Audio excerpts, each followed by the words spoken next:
Maioria rejeita recursos e Jair Bolsonaro será preso por conta de decisão de ministros do Supremo Tribunal Federal. E Cacai faz um importante alerta nesse contexto. Quem vai contar que alerta é esse pra gente é o Pedro Zambarda aqui no plantão do Meteoro.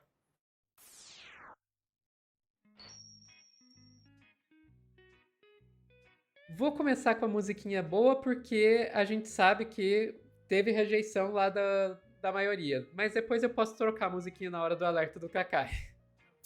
Não, no alerta do Kakai não é tão bom, não. Aliás, dá o crédito pro Kakai. O Kakai é um cara que tem feito as análises. Claro, gente, não tem mãe de Ná no direito. O Kakai jogou, disse que ele poderia ser condenado a 40 anos, mas o Kakai acertou na dosimetria, na tipificação dos crimes, na possibilidade do Bolsonaro ir para cadeia. Embora a Juliana Dalpiva, lá do ICL, discorde de mim, ela ainda tá apostando que o Bolsonaro vai para uma prisão tipo superintendência da Polícia Federal, num esquema meio parecido com o do Lula. Mas o que as outras fontes dizem, Sophie, é que assim, nem que seja para ele ficar só um mês, Sophie, que muita gente tá falando isso, ele vai para Papuda, sim, numa divisão nova que está sendo construída agora, e a assessoria do Alexandre de Moraes foi inspecionar, e a gente teve essa excelente notícia que já está em todos os jornais, vou trazer aqui do DCM. STF forma maioria para rejeitar recursos e manter a condenação de Bolsonaro. Gente, vou usar o jargão do Diogo Mainardi no antagonista. Bolsonaro preso amanhã. Ele falava isso do Lula. Sim. Acabou. Entendeu? Já era. Tá, falta a Carmen Lúcia votar. Eu nem sei se o voto do Fux vai contar. Vamos ver aqui para a gente seguir. Rejeitaram todos os recursos. Primeira turma do Supremo Tribunal Federal formou maioria para rejeitar o recurso de Jair Bolsonaro e manter a sua condenação a 27 anos e 3 meses de prisão pela trama golpista. O julgamento ocorre no plenário virtual e analisa embargos de declaração, recurso usado para apontar supostas omissões ou contradições. Até agora, Alexandre de Moraes, Flávio Dino e Cristiano Zanin votaram pela rejeição. Falta apenas o voto de Carmen Lúcia, já que Luiz Fux deixou o colegiado. Não, falta só a Carmen mesmo. As manifestações podem ser registradas até o dia 14 de novembro. Em setembro, a turma já havia concluído por 4-1 que Bolsonaro liderou uma organização criminosa que atuou para mantê-lo no poder, mesmo após a derrota eleitoral. O grupo usou órgãos do Estado, como a BIM e a Polícia Rodoviária Federal, contra adversários.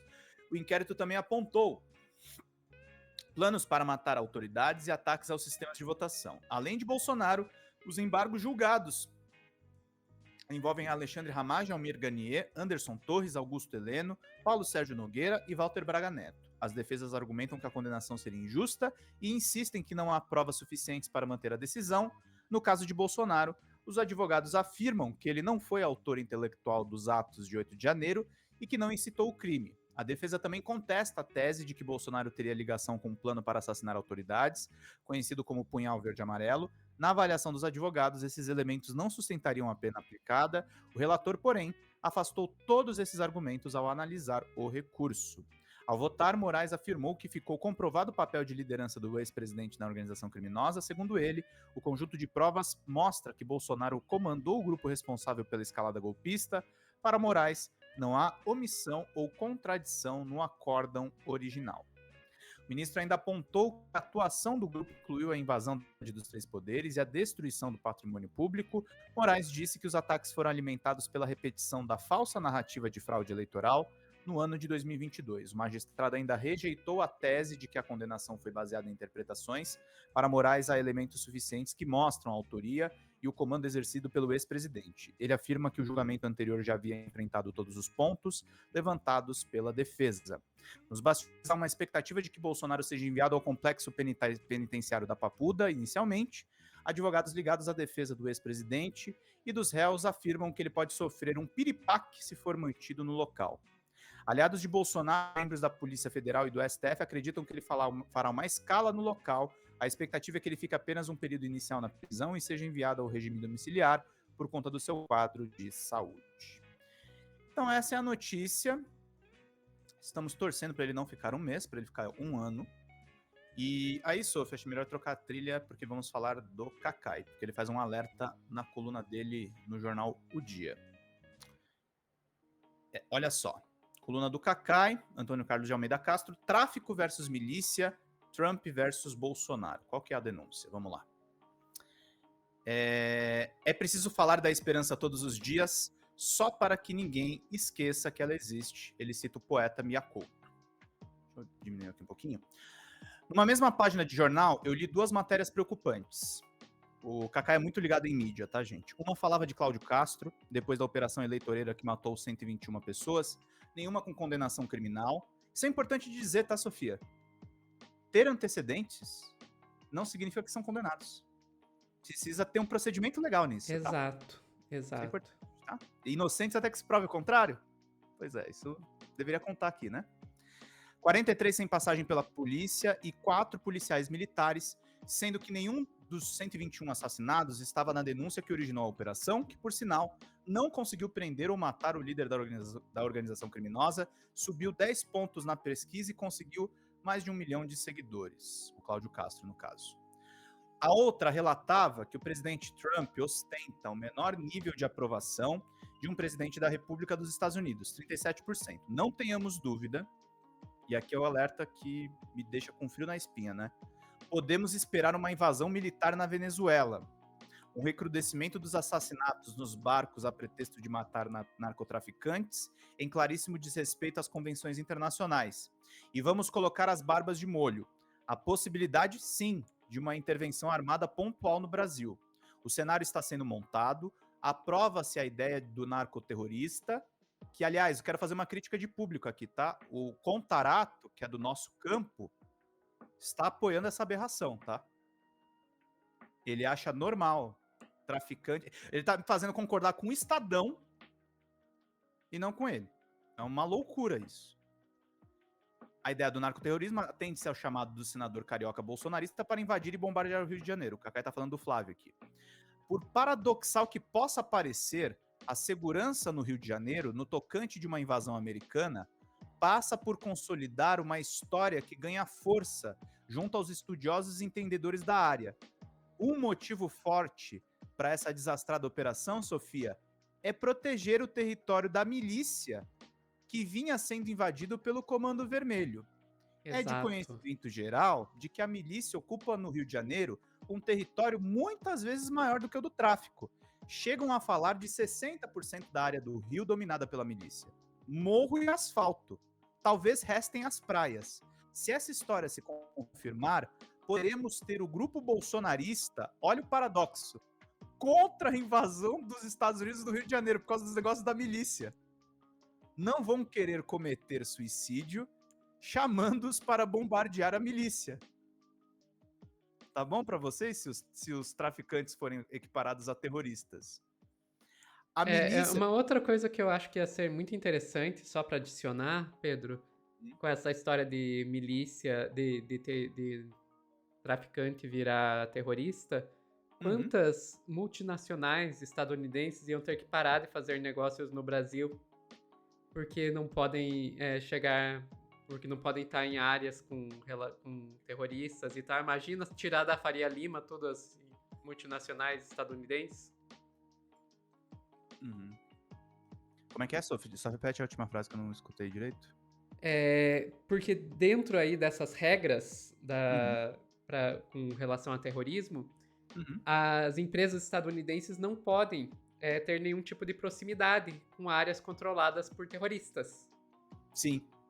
Se você pega e coloca, sei lá, o PCC como terrorista e tem 40 empresas fazendo lavagem de dinheiro pro PCC na Faria Lima, pode uma empresa, uma multinacional estadunidense ter base na Faria Lima? Ou isso é ter proximidade com área controlada por grupo terrorista? Sim. É aquele negócio, a cobra come o próprio rabo, né? Você acha que não tem participação dos americanos nesse processo todo de crime organizado? Tem, seja vendendo arma, seja vendendo tecnologia. Porque a tecnologia dessas fintechs é americana, Sofia. Sim. Não foi criado aqui. Então, toda a empresa... Pacote Microsoft vendido pra fintech ligada a crime organizado. Vai ter que romper os negócios porque é terrorista agora? E aí o Cacai prossegue só. A milícia tem seu espaço reservado e privilegiado na ultradireita do estado do Rio de Janeiro e muito especialmente na cidade mais bonita do mundo. Tudo bem que na tentativa de golpe, os bolsonaristas, em regra, indigentes e intelectuais, produziram as principais provas da condenação, algo nunca visto no processo penal teratológico. Mas daí a pedir que sejam eles próprios atacados com mísseis, acredito que seria demais. Os milicianos estão cada vez mais fortes na estrutura de poder, todos os poderes constituídos no Rio de Janeiro, todos nós sabemos a força da milícia. O próprio líder da ultradireita, o ex-presidente Jair Bolsonaro, defendeu abertamente em dezembro de 2008 a importância da milícia. Já havia exaltado os grupos de extermínio. A questão nova e preocupante é que o ex-presidente será, ainda neste mês, recolhido à penitenciária da Papuda. A milícia, até onde se sabe, nunca ocupou o sistema carcerário. Já o crime organizado tem uma força considerável. É importante que as forças de segurança e inteligência estejam atentas. A união da milícia com o tráfico seria o pior dos mundos. Como bem nos disse Marcelo Freixo, a milícia não nasceu no cárcere, a origem está nas relações políticas, com setores da polícia dominando. O começo é no poder, domínios, territórios, interesse e eleição política. Não tem como falar de milícia sem falar da política e da polícia também, né, Sofia? Exatamente, exatamente. Eu É, acho que assim, essa discussão toda com a prisão do Bolsonaro é assim. Essa designação de tráfico e terrorismo, Sofia, é ruim para todo mundo, até para os bolsonaristas. sim, sim. E eu acho muito engraçado como essa questão da segurança pública consegue fazer mudar a narrativa, né? Porque até agora a gente viu o estrago que fez para Eduardo Bolsonaro e para a direita, de maneira geral, essa questão de querer intervenção dos Estados Unidos aqui.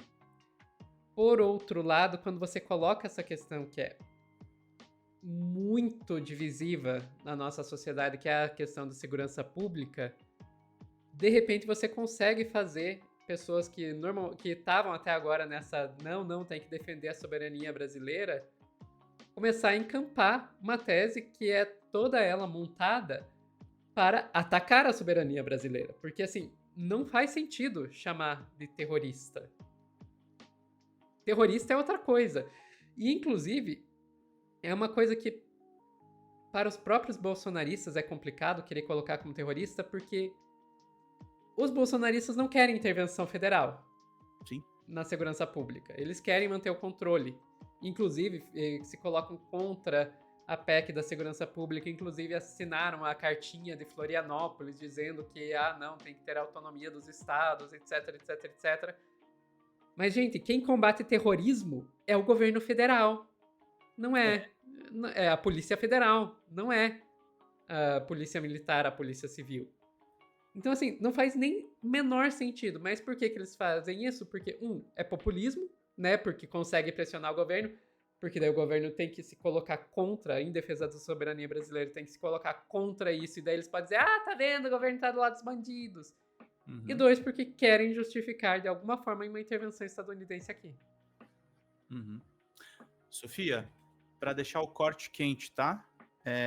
Unanimidade, Supremo Tribunal Federal rejeita recursos e mantém a condenação de Jair Bolsonaro. O voto da Carmen Lúcia já saiu. Tá no G1. Perfeito.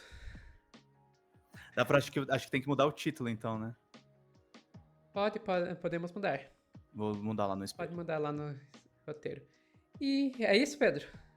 É isso, Sophie. Pessoal que tá assistindo ao vivo, não sai daí que a gente já volta com mais notícias aqui no Plantão do Meteoro.